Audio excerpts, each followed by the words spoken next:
फर्जीवाड़े से आम आदमी अपने जीवन में परेशान रहता है। कहीं मकान के कागजात फर्जी होते हैं, कहीं लोन एग्रीमेंट फर्जी होता है, कहीं कोर्ट केस फर्जी हो जाता है और कहीं जमानत और जमानती दोनों फर्जी मिलते हैं। तो इनमें से हर फर्जीवाड़ा कोर्ट में ले जाया जाता है और वहां केस चलता है।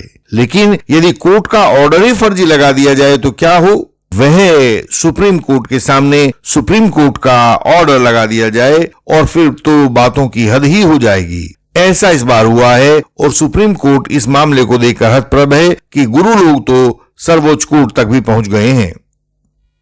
सुप्रीम कोर्ट एक केस सुन रहा था। पहली तारीख थी जिसे एडमिशन कहते हैं। वहां जाने वाले लोग जानते हैं कि एडवोकेट्स और पार्टीज बड़ी जिज्ञासा के साथ अपना केस आने का इंतजार करते हैं और कॉल पर कोर्ट के सामने खड़ा होकर वहां कोर्ट के सभी सवालों का जवाब देते हैं ताकि दूसरी पार्टी के लिए नोटिस इशू करवाया जा सके। जैसे ही इस केस का नंबर बोला गया तो कोई भी कोर्ट के सामने अपीयर नहीं हुआ, लेकिन सुप्रीम कोर्ट में जजेस अपनी केस फाइल को पढ़कर आते हैं और वहां के जज साहिबान यह बात आपस में डिस्कस कर रहे थे कि इस एसएलपी में, जो सुप्रीम कोर्ट के सामने थी, इस एसएलपी में अनेक्शर्स ए और बी लगे हुए थे और ये दोनों अनेक्शर्स काफी अजीब थे। वहां सुप्रीम कोर्ट के जजेस हैरान थे कि ऐसा कैसे हो सकता है, कैसे ये गुरु लोग सुप्रीम कोर्ट तक भी अब अनैतिक आक्रमण करने लगे हैं। ऊपर जिन दो अनेक्शर्स की बात की गई थी, अनेक्शर्स ए और अनेक्शर बी की, वे दोनों एक ही एसएलपी अर्थात एसएलपी सिविल नंबर 10,015 और 10,016 ऑफ 2022 में सुप्रीम कोर्ट की एक ही बेंच द्वारा पारित किए गए दो ऑर्डर्स थे।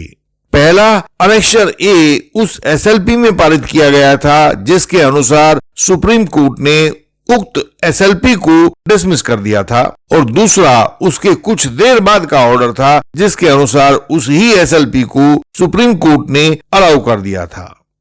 ये दोनों ऑर्डर्स इतनी सफाई और खूबसूरती से बनाए थे कि इनको पकड़ पाना संभव नहीं था, लेकिन बनाने वाले से एक चूक यह हो गई कि दो विरोधी ऑर्डर्स उसने रच डाले। एक ही एसएलपी नंबर 1015-1016 ऑफ 2022 में रच डाले और एक ही तारीख में रच डाले। शायद सुप्रीम कोर्ट के रिकॉर्ड पर इस फर्जीवाड़े को लगाने वालों से भी चूक हो गई कि एक की बजाय दोनों ऑर्डर्स को एक साथ ही फाइल पर लगा दिया। सुप्रीम कोर्ट के जजेस को तो आप जानते ही हैं, हर एक का कानूनी क्षेत्र का अनुभव 40 वर्षों का रहता है। यदि 25 साल की आयु से भी उनकी शुरुआत माने, वकालत की या कानूनी प्रोफेशन की, तो भी 65 की उम्र तक पहुंचते पहुंचते 40 साल का अनुभव तो हो ही जाता है।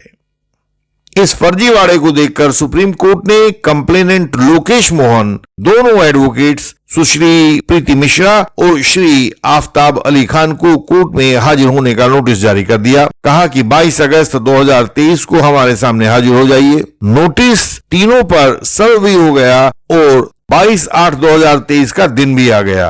कोर्ट खचाखच भरी थी कि देखें क्या होता है, सुप्रीम कोर्ट क्या एक्शन लेता है। यह मामला एडमिनिस्ट्रेशन ऑफ जस्टिस की जड़ों पर भी किया गया गंभीर वार नजर आ रहा था। कोर्ट के बैठने से पहले मौजूद वहां सभी लोग इस पर अपनी अपनी राय रख रहे थे।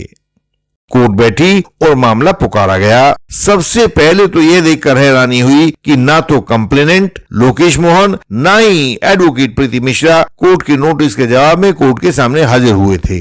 केवल एडवोकेट आफ्ताब अली खान आए हुए थे। कोर्ट ने सवाल पूछे, लेकिन किसी के पास किसी सवाल का कोई जवाब नहीं था और जो सुनने वाले एडवोकेट्स कोर्ट में जमा थे वे किसी बड़े एक्शन की उम्मीद कर रहे थे। अब तो उस संस्था की बात आ गई थी जो सबको नैतिकता की बात कहती है। आपको सीनियर एडवोकेट प्रशांत भूषण का केस याद होगा। लगता था कि सुप्रीम कोर्ट सारा का सारा न्याय आज शाम तक कर देगा, तो इसमें भी हम देख रहे थे कि अब वो क्या करने वाले हैं। सुप्रीम कोर्ट ने इस मामले में कहा कि हम सुप्रीम कोर्ट के रजिस्ट्रार जुडिशियल को निर्देश देते हैं कि इस मामले के इस पहलू पर एक इंक्वायरी होल्ड करें और इस कोर्ट में हमारे सामने दाखिल करें। यदि रजिस्ट्रार जुडिशियल को यह मिलता है कि इस कोर्ट के ऑर्डर्स का कोई फर्जीवाड़ा किया गया है तो क्रिमिनल कानून में एक्शन लिया जाए। उनके द्वारा इस्तेमाल किया गया वाक्य था, if the registrar general finds that this is a case of fabrication of orders of this court, it follows that the criminal law will have to be set in motion. आपको क्या लगता है? सुप्रीम कोर्ट के इस order के बारे में आपको क्या लगता है? हालांकि सुप्रीम कोर्ट के ऑर्डर के ऊपर जनता की राय अपने आप में कोई मायने नहीं रखती, यह सबके ऊपर बाध्यकारी होता है, लेकिन क्योंकि जनता ही संप्रभु है, उसी ने संविधान अंगीकार किया है, तो इतना तो बनता ही है कि हम देखें कि जब स्वयं सुप्रीम कोर्ट पर आक्रमण हुआ हो तो सुप्रीम कोर्ट के बेंच से निकलने वाले ऑर्डर्स क्या कह रहे हैं, वो किस प्रकार से ऐसे आक्रमणों को भविष्य में रोकने की योजना बनाते हुए दिखाई दे रही हैं। आप अपनी राय कमेंट्स में या अन्य माध्यम से हम तक पहुंचा सकते हैं। हमारे अनेक व्यूअर्स हमारे पास तब आते हैं जब बहुत देर हो चुकी होती है, उनके केसेस के क्रॉस एग्जामिनेशंस खराब हो चुके होते हैं। भारतीय न्यायिक व्यवस्था में केस मुख्यतः 3 गवाहों पर टिका होता है। पहला प्रोसिक्यूट्रिक्स, दूसरा एक्सपर्ट विटनेस जैसे डॉक्टर्स या एफएसएल एक्सपर्ट्स, और तीसरा investigating officer of the case यानी कि आईओ। इनमें से यदि किसी भी गवाह का क्रॉस एग्जामिनेशन अप्रभावी रहता है तो चाहे आप कुछ कर लें, उसमें सजा से बचाव मुश्किल हो जाता है। तो असलियत में आपके केस की मजबूती आपका क्रॉस एग्जामिनेशन ही होता है।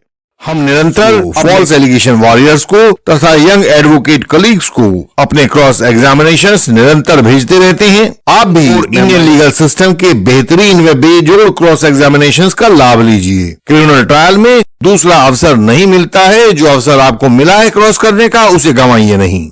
हमारी वेबसाइट indianlegalsystem.org पर विजिट करें, हमारा YouTube channel Indian legal system देखें और झूठे आरोपों से बचने की युक्ति सीखें। हमारे व्हाट्सएप नंबर जो सामने स्क्रीन पर दिखाई दे रहा है उस पर मैसेज भेजें, मेंबर बने और सहायता का लाभ पाएं।